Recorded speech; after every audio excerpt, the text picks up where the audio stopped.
જો તમારા ઘરે પણ ટમેટાં હોય તો આ વિડીયો તમારા માટે જ છે। હવે એક લોઢીને ગરમ કરી તેમાં 4 ટમેટાં, 2 રેગ્યુલર મરચાં અને 2 લસણના મોટા ગાંઠિયાને ગરમ થવા દઈશું।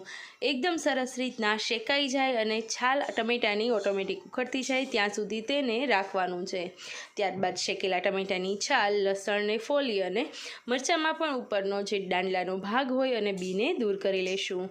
ત્યારબાદ મિક્સર જારમાં લસણ, આ બધી વસ્તુઓ અને થોડી એવી કોથમીર ઉમેરી મિક્સ કરી લઈશું। હવે એક પેનને ગરમ કરી 2 ચમચી જેટલું તેલ, સૂકું મરચું, રાઈ, જીરું, 2 લવિંગ અને થોડી એવી હિંગ ઉમેરીશું। આ વસ્તુમાં ટેસ્ટ અને લુક સારો આવે તે માટે વઘારમાં જ પહેલાં ચટણી મૂકીશું અને આગળ ક્રશ કરેલી બધી વસ્તુઓ સાથે સાથે થોડો એવો હળદર પાવડર, ધાણા જીરું પાવડર, ચટણી પાવડર અને મીઠું ઉમેરીશું।